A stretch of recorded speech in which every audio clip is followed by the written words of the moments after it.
Bon allez, fin de journée. On a bien bossé aujourd'hui, tombé le moteur, mais là on va parler un petit peu de la rouille, de la corrosion. Je vais vous montrer un petit peu moi ce que j'avais trouvé sur mon camping-car quand je l'ai acheté. J'étais totalement novice et j'y connaissais rien du tout. J'étais vraiment un amateur, un petit peu comme certains d'entre vous qui s'achètent un premier camping-car et qui se disent bon mais on va pas mettre trop cher et puis on va le prendre comme ça. Donc des fois il est maquillé, des fois il l'est pas. Des fois on a affaire à quelqu'un qui sait qu'il y a des défauts mais qui ne veut pas le dire parce qu'il veut absolument le vendre. Et des fois on a affaire à quelqu'un qui n'y connaît rien non plus, qui l'a acheté, qui a roulé, enfin voilà, il a fait ce qu'il avait à faire et puis arrivé au bout d'un moment il a voulu le vendre mais il ne sait pas. Voilà, on n'est pas tous des pros, hein, on n'a pas tous de l'expérience. Donc moi ce que je vais faire là, je vais vous montrer un petit peu ce que j'ai découvert sur le mien, qui est juste derrière là-bas, et aussi sur celui-ci pour vous montrer les points à vérifier au niveau de la carrosserie. Okay, c'est surtout à l'avant que c'est rouillé. Après derrière les points de rouille, il suffit de passer dessous, de regarder un petit peu l'état, surtout avoir un petit tournevis et puis on va gratter, on va voir un petit peu ce qui s'y passe. Mais c'est surtout le plus gros travail, c'est très souvent c'est au niveau de la cellule à l'avant. Donc déjà de l'extérieur, quand on regarde, il faut surtout regarder le pare-brise. Parce qu'au niveau du pare-brise, on a souvent des surprises. Vous voyez, là j'ai coupé le joint, hein, parce que le joint il arrivait ici. En fait on ne le voyait pas trop. Mais quand j'ai remué, quand j'ai essayé de bouger l'essuie-glace, vous voyez, ça a commencé à faire crack. Alors soit vous avez des compétences en mécanique, vous dites je vais le restaurer, je vais le remettre en état, soit vous n'en avez pas et vous en foutez complètement et vous allez rouler avec et ce sera sa fin de vie. Mais ça c'est des trucs, voilà, bon, il aurait pu encore tenir, mais sur le mien tout ça là, c'était bouffé. C'était attaqué aussi ici, parce qu'ici il y a une sortie d'eau normalement qui est censée se faire ici sur le pare-brise. Il y a un petit joint et qui doit rentrer là et sortir dessous dans la cellule. Mais voilà, ici il y a une petite réserve d'eau qui se fait et en fait ça stagne, l'eau elle stagne et du coup ça pourrit. Très souvent c'est ici que c'est pourri. Ici vous voyez, on voit carrément à travers. Voilà, tout ça c'est naze. Là ça a attaqué. Une fois que la rouille elle est là, elle part plus hein, tant qu'on la traite pas. On peut voir ici aussi que ça a bien rouillé.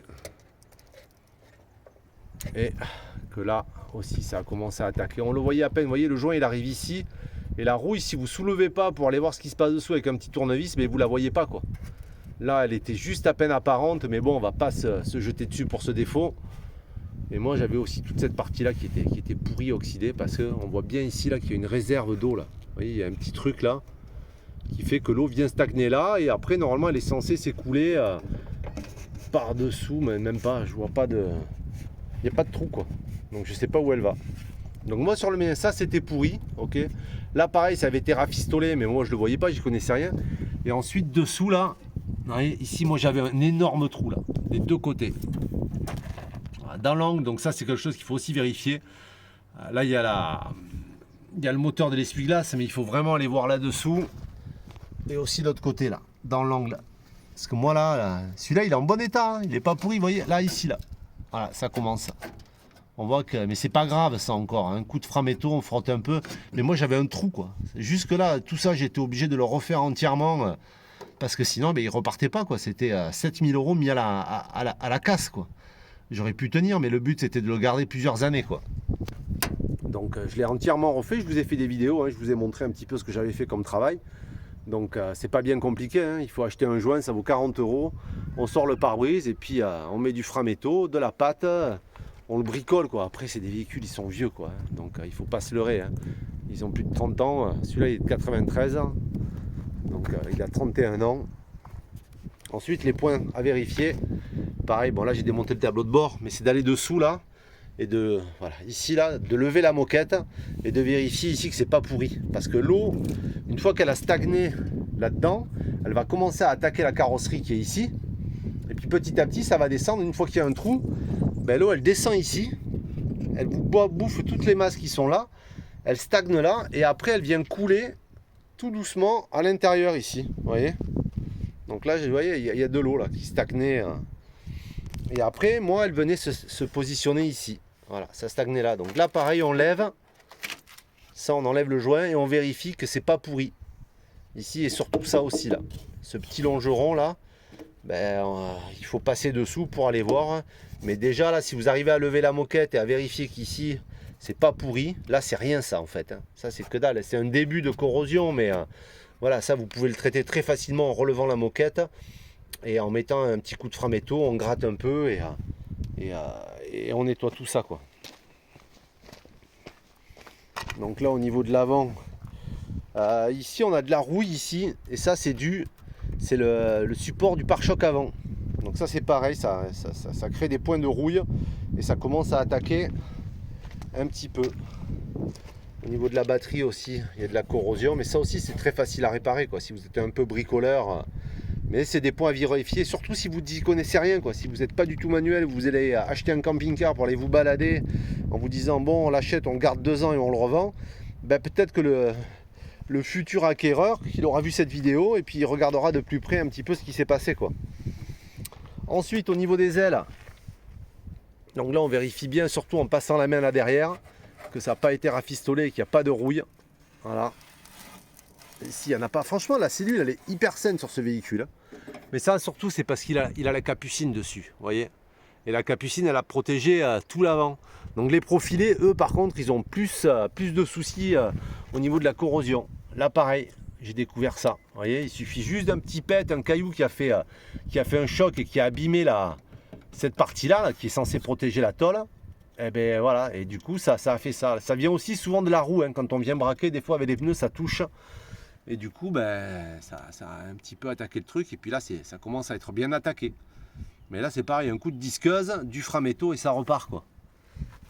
Vous voyez, là il est plutôt sain quoi, il est propre. Voilà, ça c'est ce qu'on doit retrouver sous une jante quoi.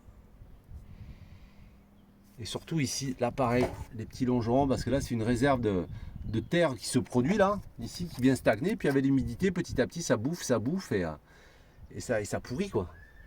Après on va pas aller sous le véhicule parce que voilà, après c'est autre chose, hein, mais voilà, il faut bien vérifier les longerons qu'il y a derrière. Il faut bien vérifier aussi que le plancher soit pas pourri. En fait, quand on fait le tour d'un camping-car, le prix qui va le déterminer, c'est l'état. Voilà, on peut très bien acheter un camping-car 10 000 € et en fait on n'a rien vu parce que tout a été maquillé. Je vous ai fait une vidéo hier où je vous montrais l'intérieur de mon véhicule et en fait c'était, on le voyait pas. Enfin, de l'extérieur, si tu n'as pas un œil averti, si tu vas pas ouvrir les placards, si tu cherches pas le détail de l'infiltration, ben, tu le sais pas, tu peux pas savoir quand tu es un novice quoi. Si tu n'as pas vécu ça une fois dans ta vie, tu peux pas par la suite te dire bon ben le prochain véhicule, je vais vraiment faire attention, je vais prendre le temps, je vais demander au propriétaire de m'envoyer des photos parce que même des fois, lui, il n'est même pas au courant qu'il y a des infiltrations. Parce que si c'est un novice qui a acheté le véhicule, comme j'ai dit au tout début, et qu'il a fait que s'en servir, il a stocké, et puis il se dit, bon, mais dans 2 ans, je le revends, ben voilà, des fois, il n'a pas fait attention, des fois, il a essayé de le cacher volontairement, des fois, il ne l'a pas fait volontairement, mais voilà, il faut vraiment être très attentif quand on achète ce type de véhicule parce qu'il y a tout le temps des travaux quoi. Et notamment au niveau du moteur. Enfin, je vais refaire une vidéo pour montrer exactement aussi les autres détails qu'on peut regarder sur un moteur pour vérifier qu'il est en bon état ou pas. Mais voilà. Bon, ben là c'était la partie rouille corrosion au niveau de la cellule. Faites bien attention, regardez bien si vous êtes un novice et que vous n'y connaissez rien du tout. Prenez le temps d'observer, de regarder et de vous dire est-ce qu'il est bon, est-ce qu'il n'est pas bon, est-ce que je peux le faire, est-ce que je ne peux pas le faire, est-ce que ça peut tenir dans le temps ou pas, est-ce que je peux le traiter, est-ce que je me sens de le faire, parce que c'est des frais, si vous n'êtes pas mécano, ça peut aller très vite, hein. Vous amenez ça à un carrossier, là il vous prend 3-4 000 € pour traiter juste ces quelques petits points de rouille qu'il y a, bon, j'exagère un peu, 3-4 000 €, mais si on veut refaire une peinture, tout ça c'est du travail, c'est du temps quoi.